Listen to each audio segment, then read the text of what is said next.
Hi, this is Ryan Cook with the First Class Realty Group. I want to go over really what the distressed property basics are. I am a member of the National Association of Realtors. I am an accredited buyer's representative.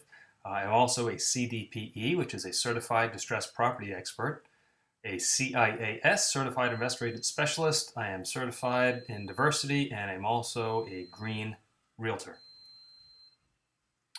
So question one that everyone always asks is, what is a distressed property? Well, it's a property where the seller may be mildly or significantly behind in their mortgage payments. And there are four kinds of distressed property. There are pre-foreclosures, foreclosures, short sales, and REO, which is real estate owned or bank owned. These are homes that have been through the foreclosure process. They are post-foreclosure. Well, what's a pre-foreclosure? A pre-foreclosure is a home that's generally behind in their mortgage payments by a minimum of 3 months. This can vary by state or by lender, but in general, the rule of thumb is they're behind by about 3 months. The lender may contact the homeowner, may approach the land court to start the foreclosure proceedings. Depending on the lender, some may not be able to approach the land court right off the bat. This has to do with the March 2012 robo-signing agreement, which I'll go over really briefly in a minute.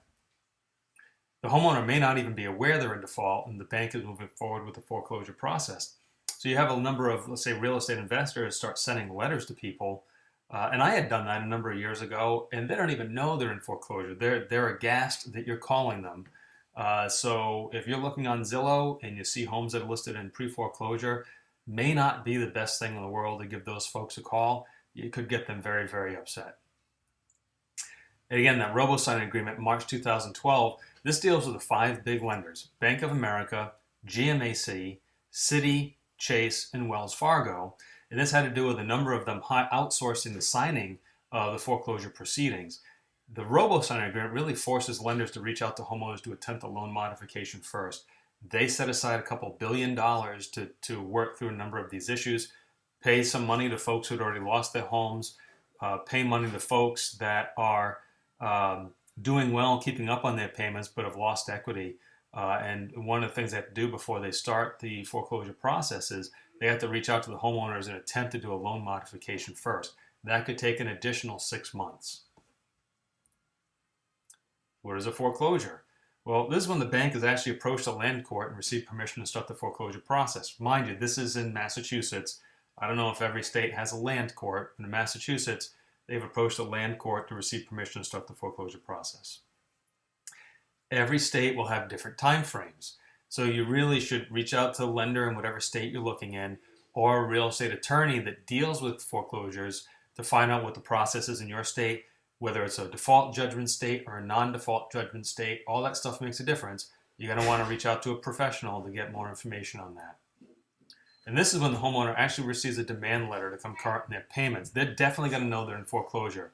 The bank is going to hire an attorney to send out a letter to let them know they're behind, and it's going to tell them exactly what the full payoff amount is and what the penalty is accrued on a daily basis. Finally, we're talking short sale. This is something everyone seems to, they lump all distressed properties as a short sale, and it's not necessarily the case. A short sale is when a seller attempts to sell their home for less than what is owed on the mortgage. So if they owe $400,000 and they try to sell it and they can only get $350,000, well, they're $50,000 short and they need permission to be able to sell it. The sales process is dependent upon a third-party approving authority, the lender. The seller's still going to sign all the documentation, but the lender really has the final say. And there's a full process involved in that. You can check out another video I created on the short sale process. This process can take from 3 to 6 months, depending upon the parties involved, number of lien holders, and the particular lenders. Federal law requires that a licensed realtor be involved in the short sale process. So when I say the parties involved, it's the realtors, it's the lenders, it's the attorneys or other negotiating authorities, number of lien holders. There may be multiple banks. They may have a home equity line involved. There may be creditors involved if they had rung up massive credit card debt, which I've seen a number of times. And sometimes it could be dependent upon the lender. Some lenders are easier to work with. Some lenders, and I can't use names, but I could give you a list of folks, of lenders that no matter how hard you try, they're going to make it next to impossible to be able to get it done. So we're going to get all that information in advance before we're ever actually proceeding with a short sale on a particular property. What's an REO? This is a home that's already been through the foreclosure process. It's gone to auction, lenders purchased the home back. Depending on the state, that auction could have happened on the front steps of the property or it could have happened at the county courthouse. In Massachusetts, it happens on the front steps of the home. Now, the home has been off the market and the bank should have resolved any title issues and negotiated any additional liens. It's still prudent to have a real estate attorney do a title search on an REO property to make sure any liens are taken care of. You can't pass a property with what's called a clouded title. So it still pays to, even with an REO and the bank should have taken care of it, you're still going to want to have a real estate attorney do what's called a title rundown to make sure you got a clean title that you can purchase. And properties are almost always sold as is. What you see is what you get.